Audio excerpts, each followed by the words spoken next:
When it comes to artistic careers and desires, many let their fear of failure get in the way of achieving their dreams.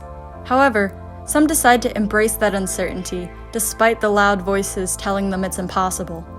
One such creator is Anika Ignozzi, a Pittsburgh-based fashion designer and artist. My name's Anika Ignozzi, and I'm the designer and owner of Oh Baby.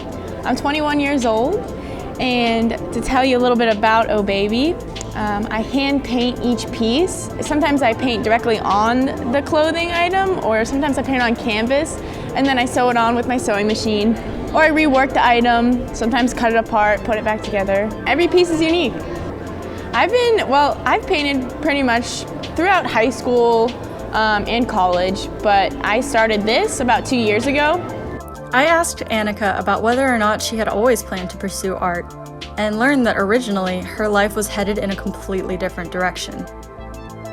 So I didn't even ever think I was going to do this. I was a Division I soccer player, and I was pre-med. I thought I wanted to be in the medical field, but I totally did not. So I went to college for a year, my freshman year, but I wanted to switch to art, and I couldn't because it's really expensive, and I just couldn't afford it.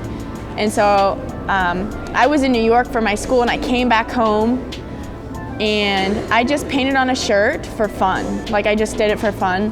And through a mutual friend, I met with a gentleman who puts on fashion shows in Pittsburgh. I sent him an email. I was like, hey, I kind of painted on something, and I just want your opinion. Like, I don't even know what I'm doing.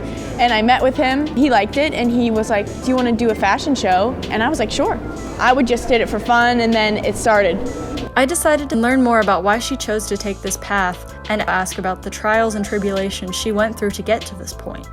When I first started this, even like before I sold anything, I made a website, I made an Instagram, I shared on Facebook, so I just tried to share everywhere. And then by chance, I found this market in the Strip District, which really helped because just meeting people in person is so important, and they get to try on the clothes.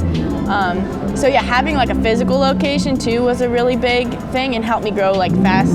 The most challenging thing is I work all the time. Like, I haven't had a weekend off in a year and a half. So it is really, really, really tiring, but it just like, it has to be like that because if you choose a life like this, nothing is definite. So the more work you put into anything, really, the more you'll get out of it.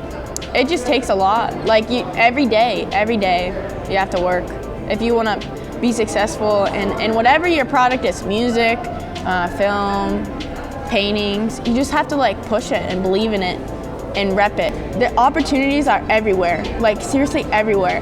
I'm working with this boutique, but I had this opportunity because this lady, she had the cutest outfit on, and we were just walking past each other on the street, and I was like, hey, cute outfit. And then she was like, cute outfit too. And we just started talking, and she's the manager of a really upscale boutique. So it's just like, I don't know, just go with your gut. If I would have never reached out, that opportunity would have just never happened. So there's just like, just be open to those opportunities. They're everywhere. I talked to Anika about why art is so important to her and why it should be more widely embraced in our society. So it's just a form of kind of like therapy for me. When I'm nervous, I paint. When I'm feeling any sort of way, I paint. And so for me, it's just the best outlet I could have to help push me through. Just makes me feel like my best self. It just makes life so much more fun and not so serious, because life shouldn't be so serious. While careers in the arts often provide uncertainties, it is important to remember that passion and determination can aid in success. Artistic opportunities are everywhere. You just have to keep your eyes open and allow yourself to be vulnerable.